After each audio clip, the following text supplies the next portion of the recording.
What's up, everybody? In this video, we're going to be talking about the book, The $1 Million One-Person Business. It's kind of a hard title to say. It's got a really cool cover, though. I like the cover of the book. Got my bookmark in here, too.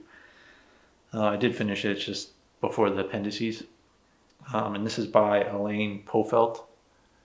And I looked on Amazon for other books that she's done, and I think this is... I know she's helped another author on other books because she mentions that in here. But I think she normally writes for newspapers. And this book, I really like this book. But before we get to that, I wanted to remind everybody, if you can subscribe to this channel, like this video, and then check the description for ways that you can help me out, because I'm going to have links in there for a way to donate through Buy Me a Coffee and potentially future ways, but also an affiliate link to buy this book from Amazon so that you can help me out whenever you decide to buy this book, if you decide to buy it. But if you don't, that's all right as well. And I'm probably going to link my Goodreads, because since I do review all these books, I probably should. I have a Goodreads, but I don't really update it. And Goodreads is just a website where you can review books. But let's get to this book. This book is one of my favorite books. This is my second time reading it. I'm trying to go through the books that I've read already and review some of them, some of my favorite books that I like. And I read this book because I wanted to start my own business. I would like to make $1 million a year doing that, and do it with one-person business. But before we get to my overall review / summary of this book, why would you want to get this book? Well, the type of people this is meant to speak to are people that probably want to quit their jobs, might not be making enough money from their current job, but you also don't want to go the whole Elon Musk, Jeff Bezos route where you have to come up with one crazy idea, build a little piece of it, and then just raise capital and be beholden to a bunch of investors, a bunch of employees, because all that stuff comes with intense regulation, with intense oversight, and really why you might want to start a business is personal freedom. So you might want to have a one-person business. And she wrote this book because it's a new phenomenon for people to start one-person businesses that can generate $1 million. And it's really been enabled by technology, and that's what she discusses in this book. But this book really starts out from the beginning. She goes over the statistics of one-person businesses, how it's growing. Then she transitions into the types of businesses that can generate enough revenue to be a one-person business. And then from there, she just gives advice, and the book basically tails off with her giving just a bunch of personal advice with regards to things you have to consider. It might be healthcare, it might be scaling up your business, or I'll just talk about that a little bit later. But the beginning part of this book, like I said, was the statistics, and then it goes into the types of businesses. And that's really why you should get this book if you're thinking about getting it, is because she tells you the fields that have the most people that generate these types of things. And it's things like content, services, personal services, but she says it's harder to do it with personal services. And then obviously selling products.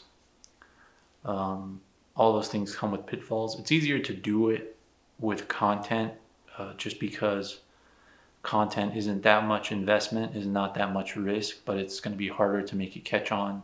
And she goes over multiple people here that start content businesses, whether it's ebooks,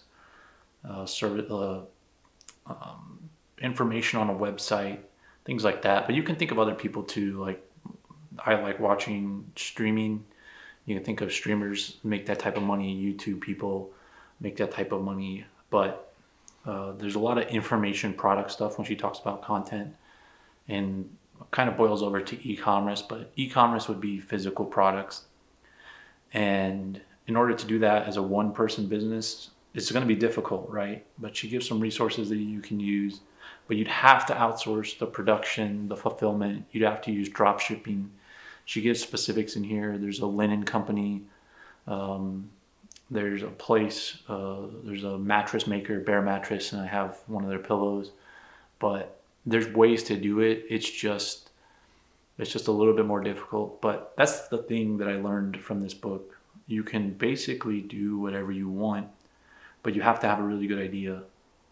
That's the one thing that I saw in common in this book is you have to be observing your environment, come up with a good idea, believe in it so much that you're willing to invest in it and iterate if it's a product until you get it right. And then once you get it right, you can start distributing it. And she gives ways that you can validate your idea. She's really good about that, using advertising campaigns, Kickstarter, etc. But you have to be looking out for a good idea. But once you find it, you have to be willing to scale it, because that's how you're going to make $1 million. But then you can't do that with employees if you want a one-person business. So you just have to give yourself limitations and then go with that. But I think there's a myth, and I talk about it a lot on this channel, that there's one path in life. In self-help, I don't believe, from a self-help perspective, I don't believe that. I don't believe you have to work a job that you don't like. Now, you might have to work a job to get by, but you don't have to do that permanently. And then also you don't have to go the whole startup route of bringing in a bunch of investors and having a bunch of employees. Especially with increased regulation now, it's going to be a lot more difficult to have employees just because of all the regulations and issues you might run into.